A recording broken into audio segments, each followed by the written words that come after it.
De volta já para o primeiro bloco aqui, eu só dando uma passada aqui nos jornais aqui nacionais, ou nacional. A caneta do Sérgio Moro pesa, hein? 15 anos para o Cunha num processo assim que todo mundo achava que não ia dar em nada. Osmir. Não, eu prefiro deixar esse o tema do Moro para depois. Eu queria iniciar o seguinte, que é a preocupação que você colocou no bloco anterior, da situação difícil, Narciso, em que se encontram os estados e os municípios brasileiros. Quase todos, isso. Quase todos. E aí eu queria saber de vocês dois,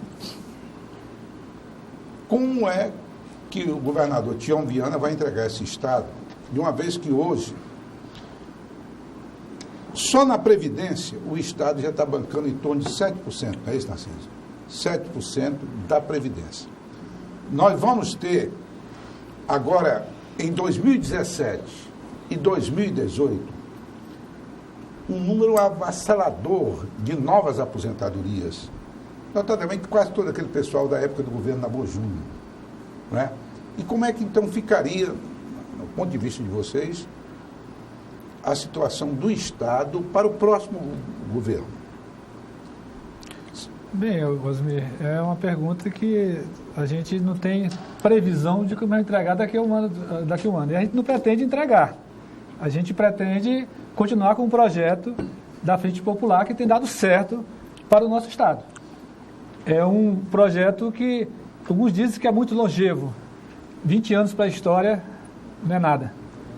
Mas eu te digo o seguinte, o governo do Estado, diferentemente de outros governos que são adversários nossos, tem conseguido honrar com o compromisso do seu funcionalismo público, tem conseguido dar reajuste para o funcionalismo público, tem conseguido fazer concurso público. Inclusive, todos devem lembrar que no mês passado nós tivemos uma confusão grande porque não queriam que a gente desse reajuste para servidor público, não queriam que nós fizéssemos concurso.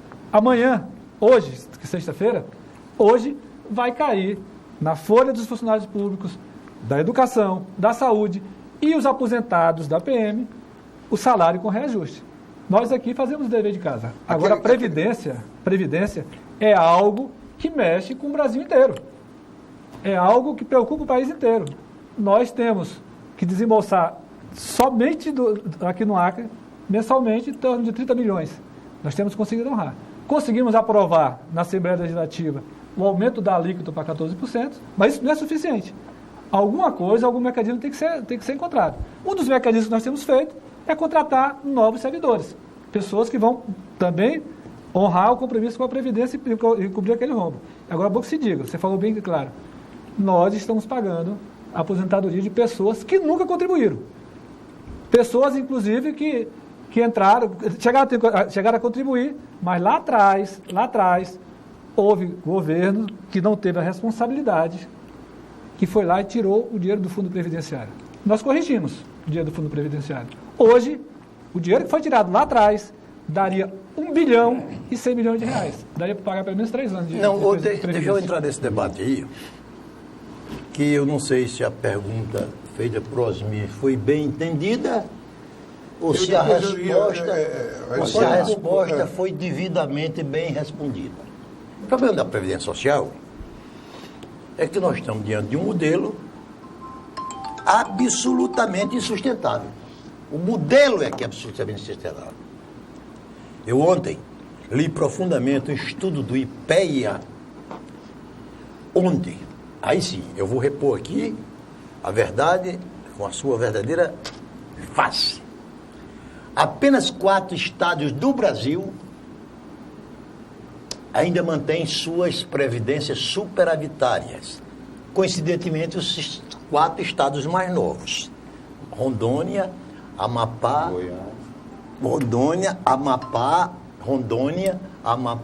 Tocantins e Roraima. Aí tem um grupo na qual o Acre está ligeiramente inserido, que é aqueles que já estão comprometendo de 5% a 10% das suas receitas líquidas correntes com a Previdência. Agora, o que me surpreende é que os 4 estados mais importantes da federação, ou supostamente mais consolidados financeiramente, que é Minas Gerais, Rio Grande do Sul, Santa Catarina e Rio de Janeiro, já estão comprometendo mais de 20% da sua receita de leite corrente. E o próprio estudo mostra que daqui a 20 anos mais, se continuar a mesma legislação que está aí, estará comprometendo mais de 40% do folho da receita ali, só para pagar o funcionário. Então, eu estou dizendo o seguinte, o que me surpreendeu, aí sim, aí a pergunta que eu vou fazer. Foi ou não foi uma covardia, eu digo uma covardia, do governo Temer, quando a legislação previdenciária, desde que acabaram os APTEC, API, APB e APC, instituíram a Previdência Única, porque aquele jogou no colo dos prefeitos e dos governadores a responsabilidade de cada um deles fazer a sua previdência. Essa é a pergunta que eu faço. Agora aproveite e responda também, Hermício, a primeira questão. A primeira eu queria tornar relevante o que o Léo falou, isso do Estado hoje, os aposentados, digamos, os pensionistas recebem em torno de 50 milhões. Né? Desses 50 milhões, 30 milhões é o governo do Estado, a receita líquida, corrente do governo do Estado que banca isso. É muito dinheiro. E, às vezes, tem, inclusive, lideranças sindicais que entendem isso, mas desvirtuam para as pessoas. Não entendem que é importante fazer, sim, alguns ajustes, como o Léo falou, para que a gente possa ter a responsabilidade no futuro, não estar pagando aquelas pessoas que contribuíram e que trabalharam. Eu acho que tem uma coisa que a gente tem que ver, esse sistema, ele tem que ser pensado, e eu comentava agora há pouco aqui. O PT quer a reforma da Previdência? O PT quer uma reforma que não seja essa draconiana que está colocada, que coloca no colo do trabalhador. Falava aqui que, por exemplo, tem que começar a cobrar os sonegadores. Aquele que cobrou do trabalhador e não recolheu, e depois fez um acordo e está apto com suas certidões e diz que é o honesto da história. Mas só isso você acha que resolveria o problema da Previdência? Não resolveria, mas como o Narciso falou, nós temos um sistema que é arcaico, então tem que repensar no momento que nós vivemos, né?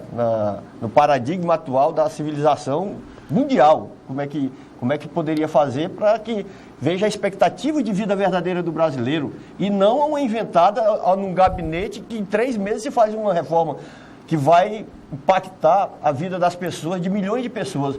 Uma reforma dessa não deveria ser discutido amplamente, não deveria ser discutido no parlamento com mais detalhes, com relação à expectativa de vida das pessoas, mas também com aquilo que elas poderão viver verdadeiramente com a aposentadoria. Então, tudo isso tem que ser discutido numa reforma, não dá para ser só com os números frios e secos ali. Isso, aí eu volto a sinalizar o seguinte. A preocupação, e eu não me dou satisfeito com a resposta, embora respeite, do Leonildo, a preocupação está que você colocou que está no mínimo de 7% e poderá chegar a 20%. Aí o que acontece? O governo do Estado já foi chamado a atenção pelo Tribunal de Contas do Estado, porque já estaria atingindo o limite máximo para não ferir a lei de responsabilidade fiscal. Prudencial, né? Exatamente. E eu vejo com certa preocupação, você agora mesmo acabou de falar, o governo está dando aumento para 2017, para 2018, também uma série de aumentos, fazendo concurso, não sei o que mais lá. Que tamanho fica essa máquina para que amanhã um governador possa cumprir minimamente seus compromissos? Porque o Rio de Janeiro está aí como exemplo. Está aí como exemplo. Osmir. Fizeram umas certas farras. Agora, na hora de pagar para o futuro, e essa foi a minha pergunta, para o futuro, quem estiver ocupando o lugar vai ter dificuldades. Osmir, exatamente por trabalhar com responsabilidade, com o que reza a lei hoje, o nosso limite está abaixo de 45% da lei que a lei estipula. Abaixo de 45%. O nosso governo, explica melhor isso. O máximo que você pode ter com a comprometimento com a folha é 49%. Nós estamos abaixo de 45%, que é o mínimo estipulado. Nós estamos abaixo. Do limite prudencial. Né? Abaixo do limite e mínimo nós estamos abaixo. Então, nosso governo não é irresponsável. O ano passado, se você for pegar jornais e reportagens de televisão, os sindicalistas foram para frente do nosso gabinete de governador pressionar para que nós enviássemos as leis para a Assembleia Legislativa. Tu sabe por que o governador não enviou as leis para a Assembleia Legislativa? Porque o ano passado nós estávamos. Quando nós saímos do limite presidencial, nós saímos do limite que estipula a lei de responsabilidade fiscal, o percentual, o governador enviou as leis. Então, o que tem garantido o nosso Estado é exatamente a capacidade, desde o 1º de janeiro de 2011, que o governador Vitinho Viana vem fazendo uma série de medidas para a gente se adequar e fazer os investimentos que a gente necessita. É claro, quem vai assumir vai ter seus desafios. Ou você acha, por exemplo, quando o Jorge Viana assumiu, lá em 99 ele não tinha vários desafios? Quando o Binho assumiu de Jorge Viana, ele não tinha vários desafios também, apesar de ser o mesmo projeto? Quando o Tião Viana assumiu, do Binho também não tinha outras coisas para fazer? Quem assume a responsabilidade de ser governante, de ser governador, tem que saber que vai ter responsabilidade, tem que saber que vai ter problema. Ou então você não concorre. Eu te digo o seguinte, a Previdência é algo que mexe sim. Agora também esse discurso da Previdência deficitária tem que ser muito bem debatido com os especialistas. Esses dias eu ouvi uma gravação do ex-ministro do Carlos Gabas, que ele deixa bem claro que o rombo não é do tamanho que está aí. Agora, o que acontece da Previdência, a Previdência, é que muitas pessoas, e aí eu sou funcionário da Previdência Social, estou afastado, mas eu sou funcionário da Previdência Social, muitas pessoas não contribuem e recebem a Previdência. Aí nós temos LOAS, que é a lei para assistência social, sai do dinheiro da Previdência. O rural, que não contribui, sai do dinheiro da Previdência. Então tem muita gente contribuindo para pessoas que não contribuem. Tem pessoas pagando para pessoas que não contribuem. Tem que mudar a legislação. Mas não é essa legislação draconiana que está aí. Aí você fala da covardia. Bem, falar de Temer e covardia é a mesma coisa que está falando de A maiúsculo e A minúsculo. A maior covardia do que o Temer foi golpear Dilma Rousseff, que confiou nele. Um homem que golpeia uma mulher como ele golpeou, que tramou como ela, ninguém pode esperar nada desse. Ele é um governador, ele é um presidente ilegítimo, que através da sua ilegitimidade, está aí várias denúncias de corrupção contra ele. Maldade, né? Fica fazendo maldade. Então, ele é um presidente covarde e ilegítimo. Não, eu prefiro entrar. Eu vou só dar uma pensada rápida nisso. Não. Essa é uma desculpa que eles colocam, uma desculpa terrível. Ela perdeu o mandato porque não teve competência e capacidade de ter apoio do Congresso Nacional. Vamos deixar isso claro. Ela não teve a habilidade política suficiente. Não, o que eu penso não. Estou afirmando. Ela não teve habilidade. Se ela tivesse, ela não teria tido os votos suficientes na Câmara e nem no Senado. Eu ainda te digo mais. Eu duvido, e aí eu vou fazer uma comparação com o próprio partido de vocês, se fosse o Lula presidente, se tivesse ocorrido um impeachment. Porque ele é um homem muito mais habilidoso politicamente do que a Dilma. Eu acho Só assim... perde mandato quem não tem habilidade política. Osmir, a questão da habilidade, por exemplo. Ontem, embora eu discorde muito dos métodos que o Ministério Público Federal utiliza para criminalizar as pessoas, porque eu não quero dizer assim, quando é a nosso favor, ele está certo. Quando é contra a gente, ele está correto. Mas ontem, se competência for aquilo ali, ontem o Ministério Público Federal denunciou o PP, de algum pretenso candidato aqui, a devolver 2 bilhões, quase 3 bilhões. É verdadeiro isso? Não sei se é verdadeiro. Se competência for esse jogo... Eu acho que, quando me colocou a situação da presidente Dilma, eu acho que a gente tem que... Eu respeito sua opinião, mas além dessa competência para criar maiorias no Congresso, e esse nosso presidencialismo de coalizão, ele é assim mesmo. É assim mesmo. Né? Mas eu acho que tinha todo um clima criado em torno daquele momento, Osmir, que permitiu que houvesse sim um golpe mesmo, parlamentar. Acho que a derrota do Aécio inflamou a... Claro, desde o início, a Dilma não conseguiu governar, houve uma agenda negativa no país desde o momento que ela ganhou a eleição. Essa agenda negativa influenciou o parlamento. Já havia na economia. Já havia na economia, mas havia um projeto de governo e havia uma situação dada que ela poderia ter governabilidade sobre isso. Mas como é que vai governar se, do momento que ganhou a eleição até o momento do impeachment, ela não teve condições de fazer nenhum movimento que fosse proativo, que sempre sendo golpeada, inclusive pelo seu companheiro que estava do lado, o vice-presidente covarde, que é o Michel Temer? Eu estou hoje muito para não contestar ninguém. Não, Narciso, não. Isso é novidade, Osmir. Esse não é Narciso que Eu vou voltar de novo a dar razão a você e a você. A você que você disse sou eu. É você. Que a presidente Dilma Rousseff não tinha o que se chama em política o jogo de cintura necessário para conviver com um Congresso fisiológico.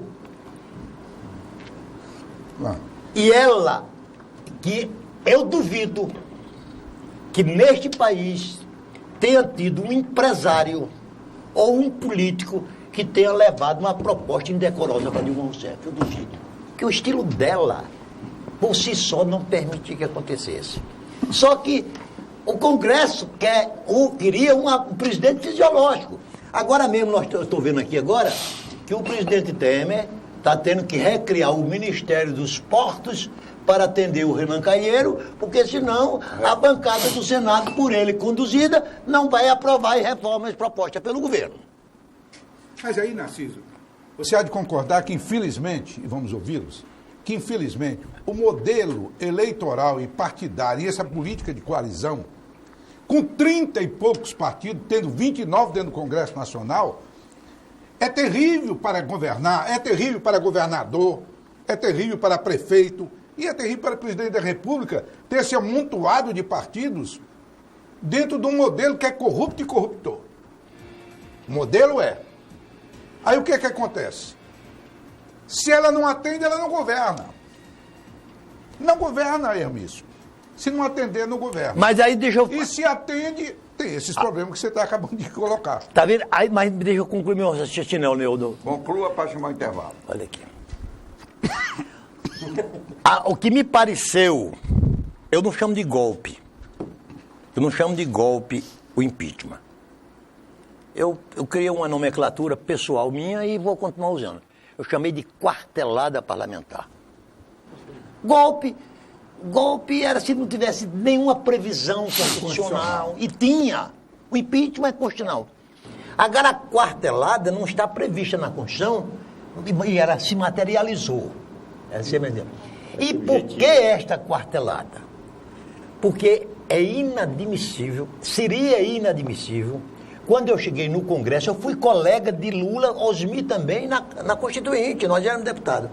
Naquela época, se imaginar que Lula chegaria a presidente da República, era simplesmente um absurdo.